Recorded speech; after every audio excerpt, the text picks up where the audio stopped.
Veronica, thank you for helping me pick out my dress the other day. Oh, you're welcome. You have terrible taste, by the way. What? To be honest, I think that dress was a little too flashy. Was it? I like that design. Well, I understand your taste. As David's wife, I think a more modest and elegant dress would be better. I see. I wonder if David thinks so too. Yes, I'm sure he likes that kind of dress. So you should at least make your makeup look a little more natural. Yes, I will take your advice. Also, you should think a little more about your hair. That fancy updo is a bit, you know. And the dress is flashy too. I like that hairstyle. Yes, your preference is important too. But I think it would be better for David if you kept it more modest. I understand. I'll talk to him about it. By the way, Mary, are you really ready to marry David? Of course I am. I have known David for a long time, and we have supported each other. Well, I'm sorry for you. To be honest, I think there is a more suitable woman for David. What do you mean? Mary, please don't take this the wrong way, but you are a little too conspicuous. I think a more modest and homely woman would suit David. Veronica, isn't that a little rude? We love each other and I want to support David. Maybe so, but marriage isn't just about love. It's about building a family, and it's also about being in harmony with those around you. Mary, you are a little too assertive. Assertive, I see. But, Veronica, I sincerely wish David's happiness. That's why I wanted to get married and always be by his side.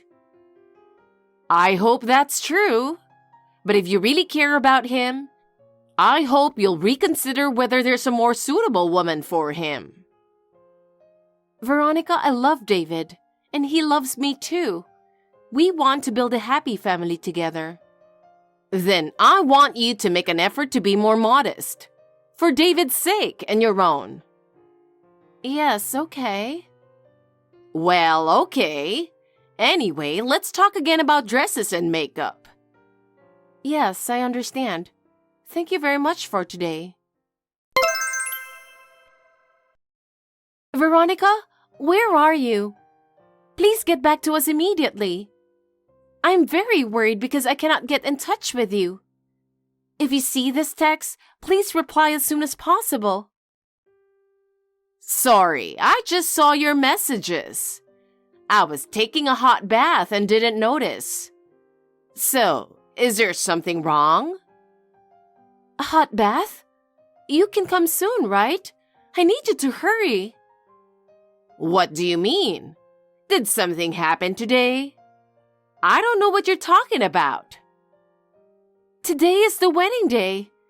David's family and relatives aren't here yet. I was told by the people at the wedding hall that you haven't gotten your dress yet. Where is everybody? Oh, was it today? I'm sorry. I thought it was next week. My husband and I are on vacation in the next state. I can't believe this is happening. I can't believe it. Where are you? Can you come back soon? We're in Las Vegas. Do you know? It's a nice place. Las Vegas? Then you can't make it in time. Well, that's a problem. But I've already bought tickets to the theater for the day after tomorrow. I'm so sorry. I'm so clumsy and careless. Even my husband gets angry at me a lot. What about your relatives? Are you in touch with them? Well, they called me the other day and we talked. Oh no, I thought it was next week, so I told everyone it was next week. What? That's beyond careless, Veronica. I can't believe you made a mistake on such an important day. Nobody won't be able to get there today. It's a pity that the bride's relatives are the only ones at the wedding. David must be in trouble too. Only the bride's relatives? How did you know that my colleagues and friends didn't come either? How did you know that? Oh, didn't you say so? My memory is kind of fuzzy. No, I didn't say anything about my colleagues and friends. I don't remember saying that to David or anyone either. Oh, really? Assumption is a scary thing. I've been suffering from dementia lately. Did you do something? Not only the groom's relatives, but even my friends and colleagues didn't show up. How could this happen? That's an accusation. I would never do such a thing. If you have proof, show it to me. If you think that the people you invited didn't show up, then maybe you're not a popular person. Even if I'm not a popular person, David's friends didn't come either.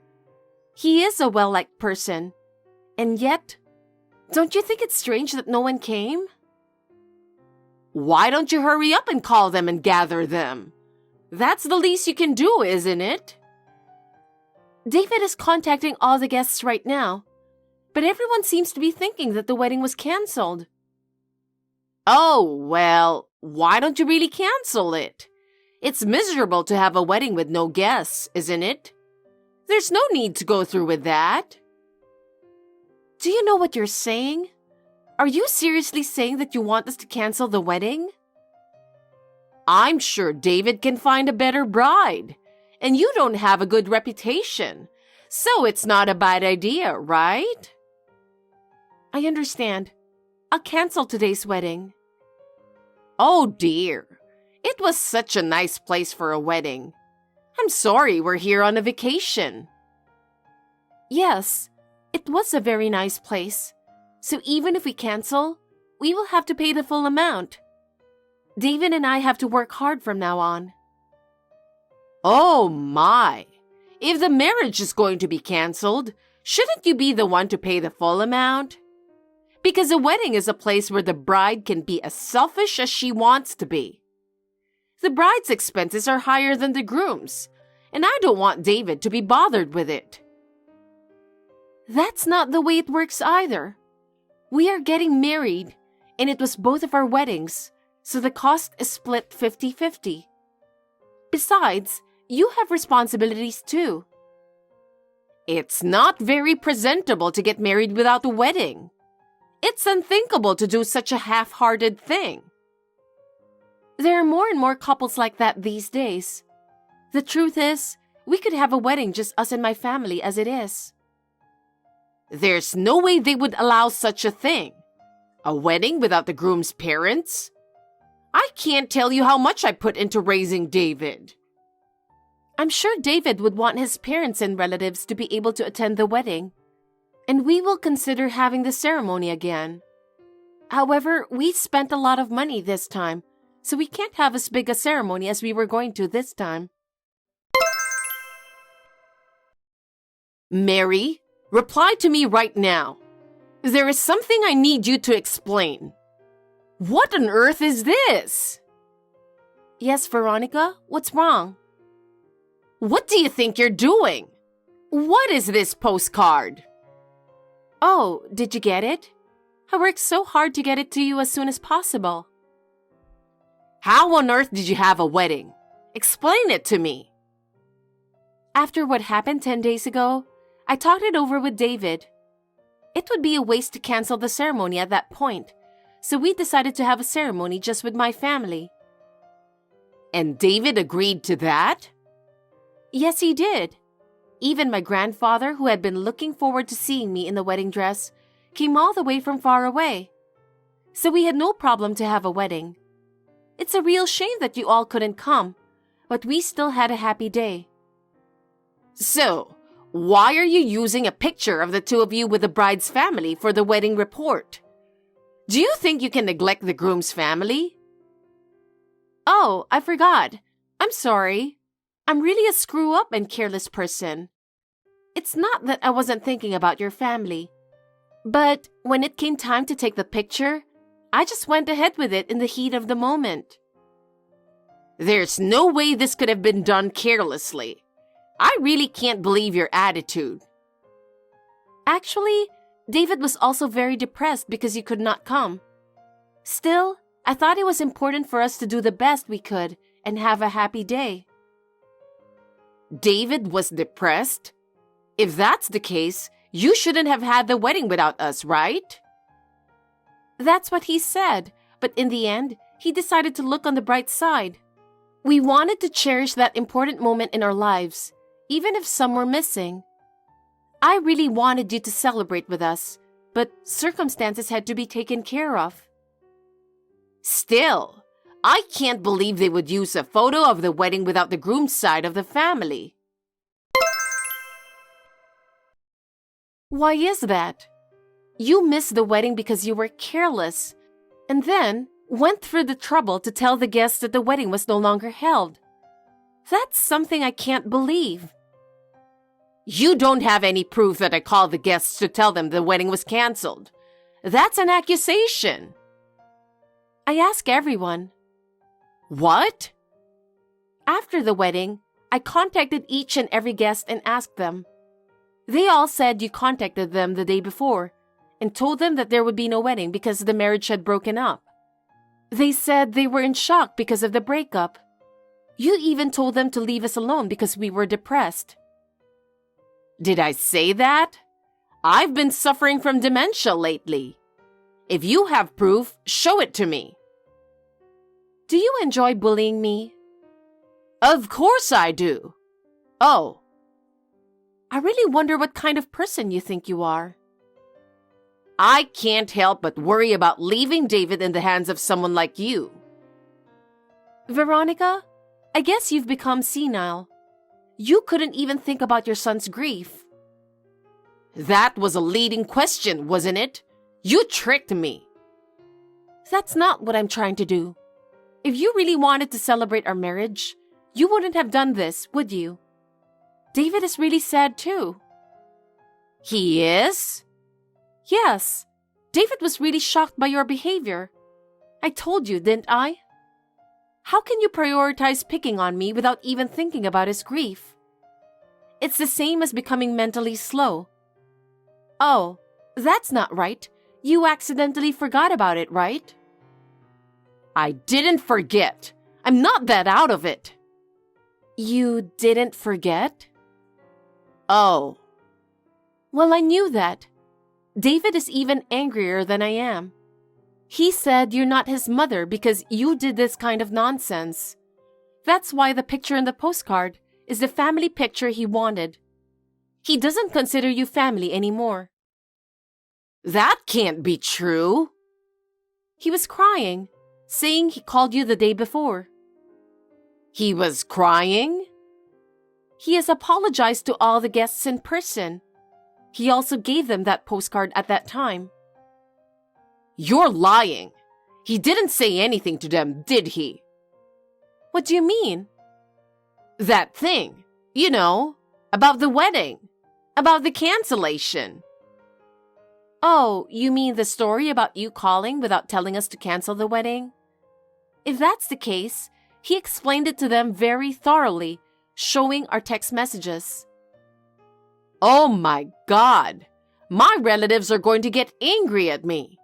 I'm going to get in trouble. You were aware that you had done something that would make them angry. My relatives, my friends, and the people at work all sympathized with me. They understood my situation and helped me. I got a call that my relatives are coming over here. You guys should come over here too. It's your fault for trying to have a wedding without my permission.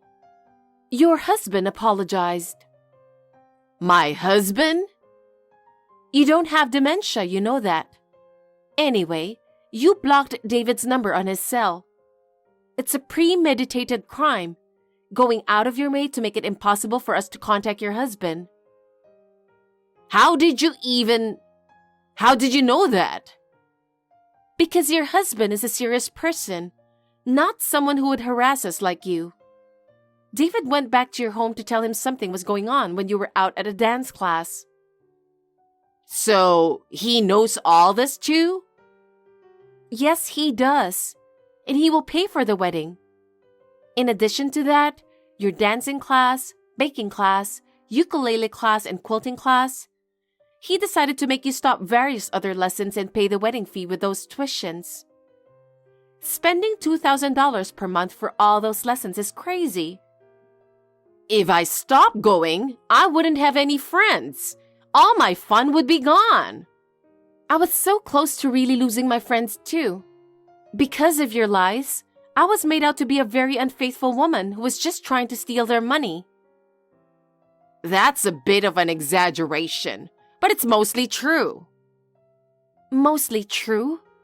Are you sure you're not mistaking me for someone else? David and I trust each other, and such rumors are groundless. Do you realize how many misunderstandings have arisen because of the lies that you spread? All my friends and colleagues were puzzled at first. I will never forget the expressions on their faces when they learned the truth. I was worried about David. I did what I did because I was thinking of his future. If you were worried, you should have had a discussion with him from the beginning.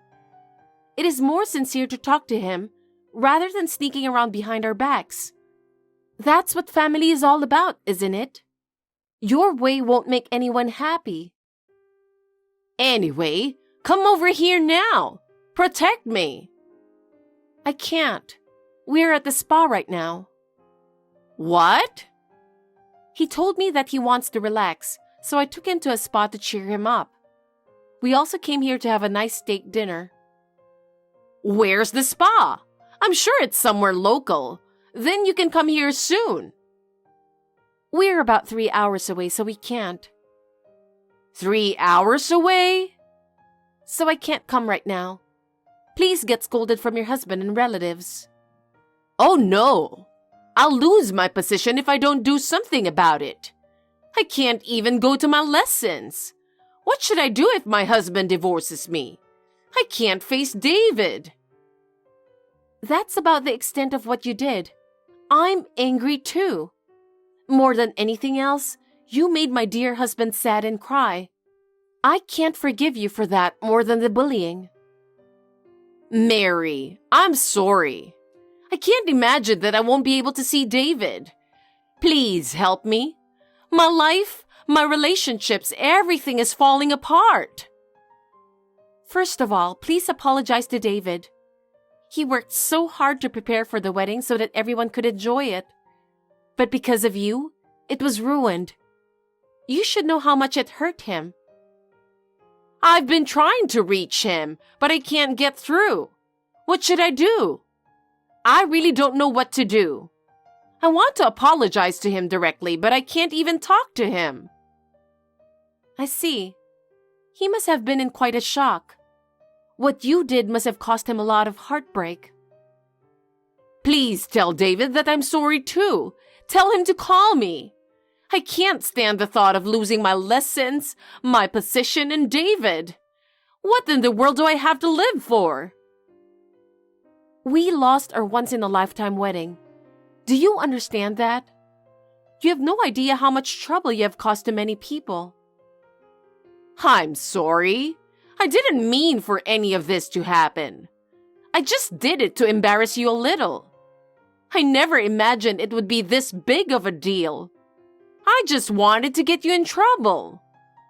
You went through the trouble of copying the guest list from David's house and contacting every one of them, which was a bit much. I'm worried about having such a thief-like relative, so I'm not going to tell you about our new house and move far away.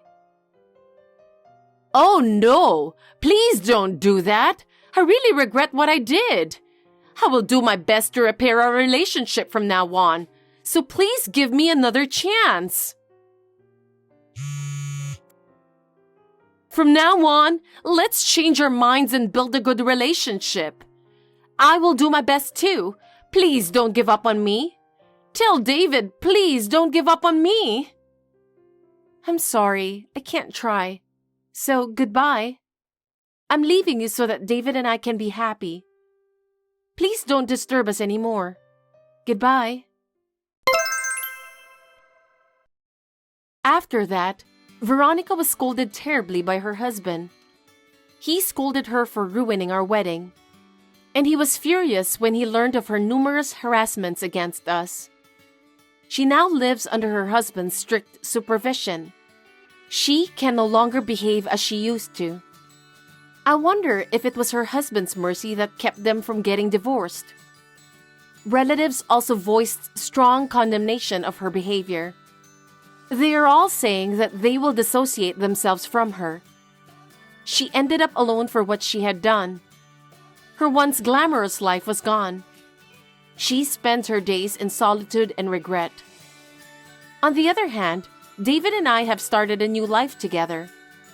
Through this experience, we were able to further strengthen our bond and reaffirm the importance of each other. We have built a new life together, and our days are filled with smiles and happiness. The lonely ending of Veronica's life reminds me that it is important to be faithful to one another. We intend to continue to move forward with mutual respect and trust for each other. I would like to live a happy life with David. Thanks for watching. If you liked this video, give us a thumbs up, hit subscribe, and leave us a comment down below. It means a lot to us. See you next time!